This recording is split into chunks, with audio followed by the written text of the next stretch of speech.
Հայկական բարեգործական ընդհանուր միության Անդրանիկ սկաուտական բանակումը ընթացքի մեջ է աշխարհի տարբեր կողմերից Հայաստան ժամանած հարյուրավոր երիտասարդներ շարունակում են ծանոթությունը Հայաստանի հետ, այցելում տեսարժան վայրեր։ Հայկական բարեգործական ընդհանուր միության ղեկավարությունը ամեն ինչ անում է երիտասարդների հետաքրքիր ժամանցն ապահովելու համար։ Բացի ժամանցը երիտասարդների հետ աշխատանքներ են տարվում հայրենիք ավելի լավ ճանաչելու եւ սիրելու ուղղությամբ։ Թեժլերից ճամբարականների հերթական ուղղությունը Գյումրի է։ Այստեղ սկաուտներին իսկական տոն էր սպասվում։ Սկաուտները նախ շրջեցին Գյումրիի փողոցներով, ապա եղան Հովհաննես Շիրազի տուն թանգարանում։ Թանգարանը հիմնադրվել է 1983 թվականին 19-րդ դարում կառուցված յուրատիպ մեկ շենքում։ Այստեղ պահպանվում եւ ցուցադրվում են Գյումրիում ծնված հայ մեծ բանաստեղծ Հովհաննես Շիրազի 1914-ից 1984 թվականների անձնական իրերը, ձեռագրերը եւ տպագիր գործերը։ Մեծ արժեք են ներկայացնում հատկապես բանաստեղծին կամ թանգարանին նվիրաբերված նշանավոր արվեստագետների աշխատանքները։ Սկաուտների այցելությունը թանգարանն ակնկալ էր, սակայն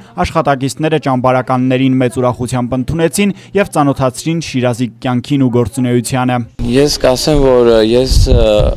մեծ հաճույք ստացա եւ կարող եմ ասեմ Գյումրին այն քաղաքն է, որտեղ մարդիկ շատ լավն են եւ հաճելի է իրենց հետ զրույցել, նաեւ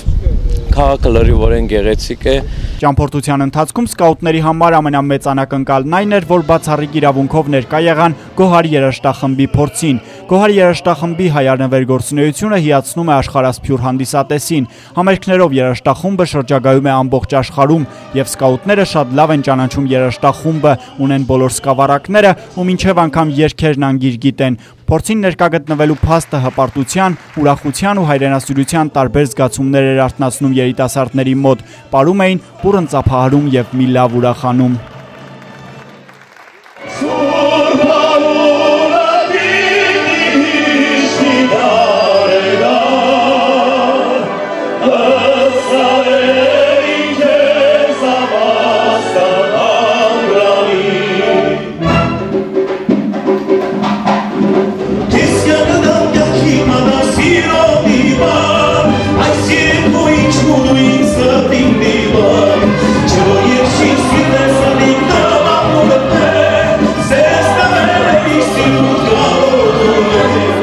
Գալով Գոհարին մենք ամեն տարի արդեն սա ավանդույթ է դարձել, ինչպես ասեցիք, եւ մեզ հրաժարություն են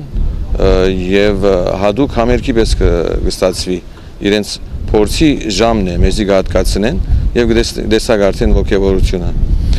Մեր այս երունթի համար Գոհարը վերազարթնում ստեղծեց, այսինքն թեպի ետ ասկային ակունքներ, երաժշտական, ժողովրդային երգի աշխուհական, կուսանական, էստրադային երգի վերադարձ նոր դարազով, սիմֆոնիկ դարազով։ Հայկական երաժշտությունը մեզ համար շատ հաճելի է լսել, մանավանդ Գյումրի քաղաքի մեջ, մեր ընկերներուն հետ, շատ ուրախ ժամանակ անցուցինք, մեղեդիները շատ հաճելի էր։ Ես կուզեմ շնորհակալություն հայտնել մեր եղբայրներուն, որ մեզի արիթ տվին, որ մենք հոսկանք եւ լսենք այս անուշ եղանակները։ Շնորհակալություն։ Երիտասարդների խոսքով Գոհար երաժշտախմբի փորձին մասնակցելը իսկական նվեր եղավ։ Անցած 5 տարիներին եւս երբ սկաուտական ճամբարը մեկնարկում էր, ճամփորդություններից մեկի ուղղությունը հենց Գյումրին էր։ Հետաքրքիր զուգադիպությամբ ամեն տարի սկաուտներին բախտ է վիճակվում ներկա գտնվել փորձին։ Ճամբարի պատասխանատուն նշում է, որ գեղեցիկ ավանդույթ է դարձել։ Սարգիս Գոքորյան, Մոլորակ, Գյումրի։